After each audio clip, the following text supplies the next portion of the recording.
En Syrie, Alep est toujours le théâtre de bombardements attribués à l'aviation russe et aux forces gouvernementales. Le constat de l'Observatoire syrien des droits de l'homme montre l'intensité de l'offensive. 320 frappes ces derniers jours, selon l'ONG. Je suis comme beaucoup de monde choqué, effroyablement choqué par ce qui se passe en Syrie. On voit que les bombardiers russes sont en train vraiment de raser le nord d'Alep pour détruire l'insurrection, les rebelles, mais aussi la population civile, que l'on voit fuir vers la frontière turque, en vain pour l'instant, mais c'est un massacre épouvantable. On a l'impression que Poutine est en train d'utiliser la stratégie dont il avait usé déjà contre les Tchétchènes à Grozny, c'est-à-dire vraiment la terre brûlée au sens propre du terme.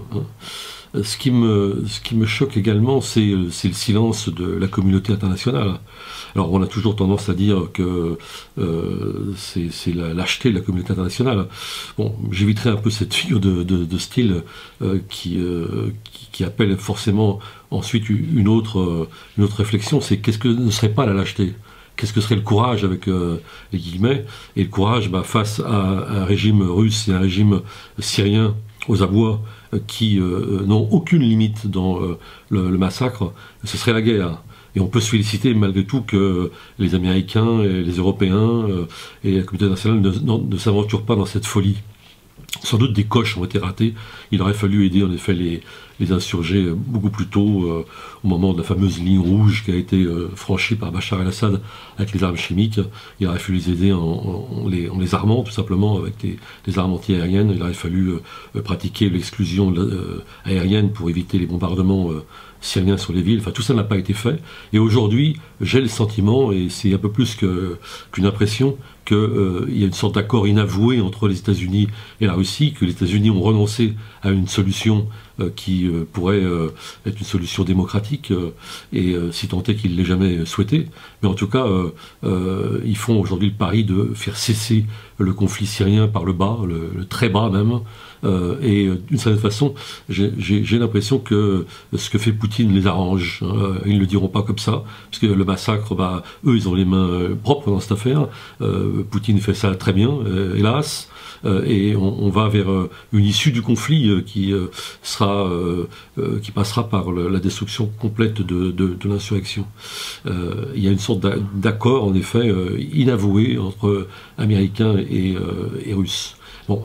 Après ça, on va rentrer probablement dans une phase politique, mais une phase politique épouvantable, puisque l'insurrection n'aura plus voix au chapitre. Et on peut imaginer qu'on lui dictera les conditions qui seront celles de la Russie et de Bachar. On va avoir un calendrier, on va avoir ce qui est prévu, ce sont des élections en 2017. Les Russes veulent que Bachar el-Assad soit candidat. Les autres ne le voudront pas sans doute. Quoi qu'il arrive, si Bachar est candidat réélu, on imagine ce que ça peut être que des élections en Syrie. Quoi qu'il arrive, on peut penser qu'il gouvernera sur un champ de ruines, sur un pays démantelé. Les Kurdes vont vouloir, et à bon droit, leur État. Ils n'ont jamais été aussi près de la reconnaissance, leurs revendications historiques. Et puis les communautés, les clans, les milices, etc. vont prospérer sur les ruines de ce pays. Et hélas, on aura une fois de plus abouti à une politique de gribouille, c'est-à-dire à ne pas vouloir aider les insurgés, les démocrates, quand il était encore temps, prétendument pour que les armes ne tombent pas dans les mains des djihadistes. On va à coup sûr, et pour une longue période historique, permettre aux djihadistes de se renforcer sur ce terreau de chaos pour des années et des années. C'est ce qu'on peut redouter.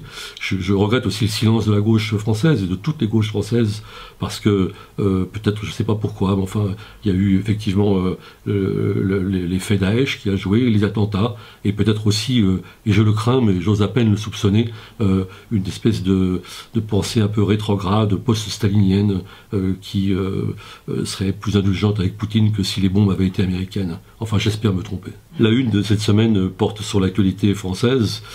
Bon, cette actualité interminable sur le débat sur la déchéance de la nationalité. On ne sait plus très bien où on est. Tout ce qu'on sait, c'est que Hollande a lamentablement foiré son opération, qui était une opération manœuvrière, et qui lui retombe sur le nez.